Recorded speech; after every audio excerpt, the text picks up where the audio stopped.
have had 260 cases. You know, violation of human rights is personal. It's in personam. We need these persons who have been victims and awarded and how much. We also need the perpetrators of these actions so that we have a list. Others may appear perennially. You see the first perpetrator here coming again and again and again. And then we need to question, why is this particular person appearing several times on the same cause? So we need details. We need the figures. You mentioned that you found 35 prisons. You visited prisons and found so many people who are being detained, who have been on remand for a very long period of time. We need to know these names so that we follow up and know who has been detained for how long and why. Because when you talk about human rights, we are talking about human beings. We are talking about individuals. We need to know these individuals and find a solution, because it's now a problem. So if 100 people are being detained in Arua, who are these 100? What are their details? What did they commit? And why have they been on remand for this very long period of time? That will help us to avoid the 20 years he's talking about, because we know the individuals we are addressing. Now, to that, Madam Chair, my colleagues have spoken about the incidents of Kawempe, and specifically the journalists who were brutalized. Do you think, in the eyes of an ordinary journalist or an ordinary Ugandan, you are the first go-to place in case of human rights violation now? Do they have that confidence in you that if an incident has happened, you are the people they are going to first for redress? And that...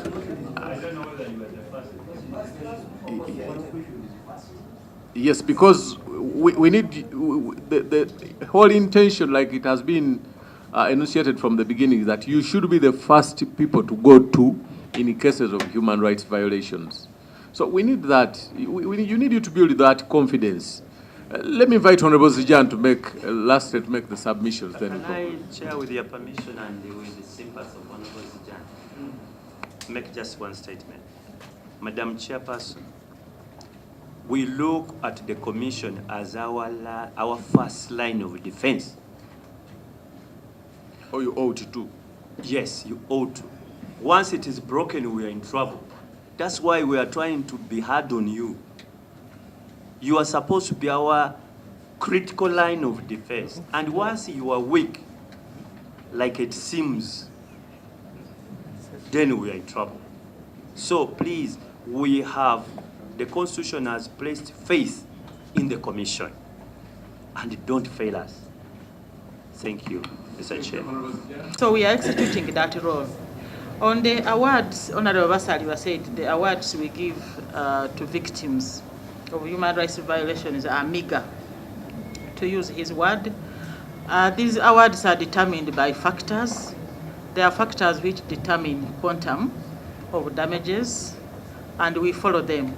One of them, of course, is the gravity. If it is torture, the gravity of the torture, the impact. Sometimes the impact may be long-term, sometimes it may be short-term. I'm aware that protection from torture is an absolute right under Article 44 of the Constitution. But let me be honest that sometimes the other factor is the character of the victim.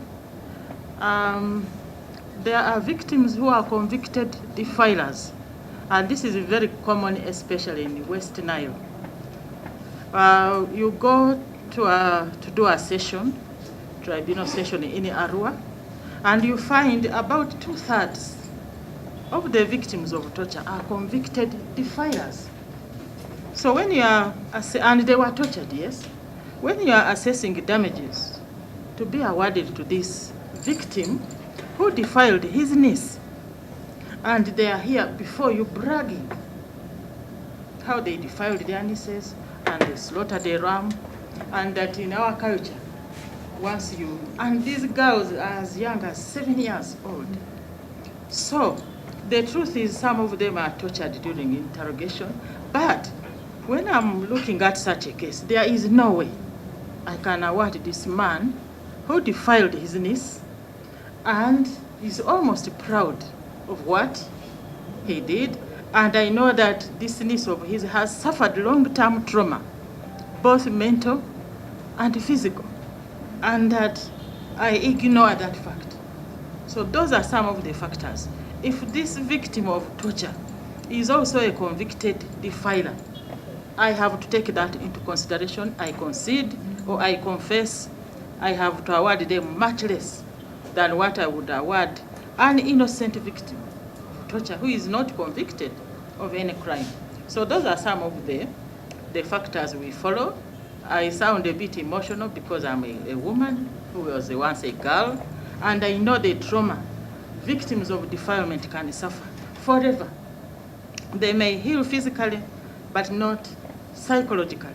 In West Nile, uncles defile their nieces, and they don't care. I'm not saying this doesn't happen in other regions, but it is worse in West Nile. Sorry.